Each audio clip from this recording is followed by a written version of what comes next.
Banyak orang percaya Romawi runtuh karena serangan bangsa barbar. Tapi, kalau ditelusuri lebih dalam, yang sebenarnya menghancurkan kekaisaran terbesar di Eropa itu bukan musuh dari luar, melainkan penyakit di dalam.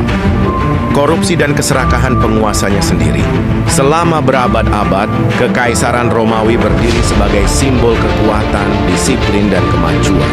Jalan raya, hukum, arsitektur, bahkan militer Romawi jadi panutan dunia.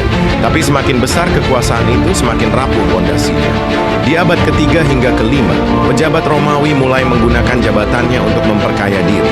Pajak yang dipungut dari rakyat justru masuk ke kantong bangsawan dan senator, bukan untuk membangun negara. Bayangkan para prajurit di perbatasan kekurangan gaji, sementara pejabat di pusat pesta pora dengan emas dan anggur. Korupsi membuat birokrasi kacau, suap menjadi hal biasa dalam pemerintahan. Hukum bisa dibeli, dan rakyat miskin semakin terbebani pajak. Mereka kehilangan kepercayaan kepada pemerintah, hingga akhirnya lebih memilih tunduk pada pasukan barbar daripada melindungi kaisar mereka sendiri. Tidak hanya korupsi, gaya hidup mewah para elit mempercepat keruntuhan. Kaisar berganti-ganti dengan cepat, sering dibunuh oleh lawan politik. Tentara bayaran dari luar negeri disewa untuk menjaga perbatasan. Tapi mereka tidak loyal pada Roma, sering justru berkhianat.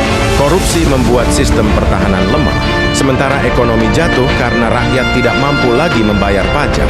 Pada akhirnya, ketika bangsa Visigot menyerbu Roma pada tahun 410 Masehi, mereka tidak menghadapi kekuatan besar, tapi hanya bayangan dari kejayaan masa lalu. Sejarah kejatuhan Romawi memberi pelajaran pahit. Sebuah negara tidak runtuh hanya karena musuh dari luar. Lebih berbahaya adalah musuh dari dalam. Korupsi, ketidakadilan, dan keserakahan elitnya. Dan pertanyaan besar yang harus kita renungkan. Berapa banyak negara hari ini yang sedang mengulangi kisah Romawi?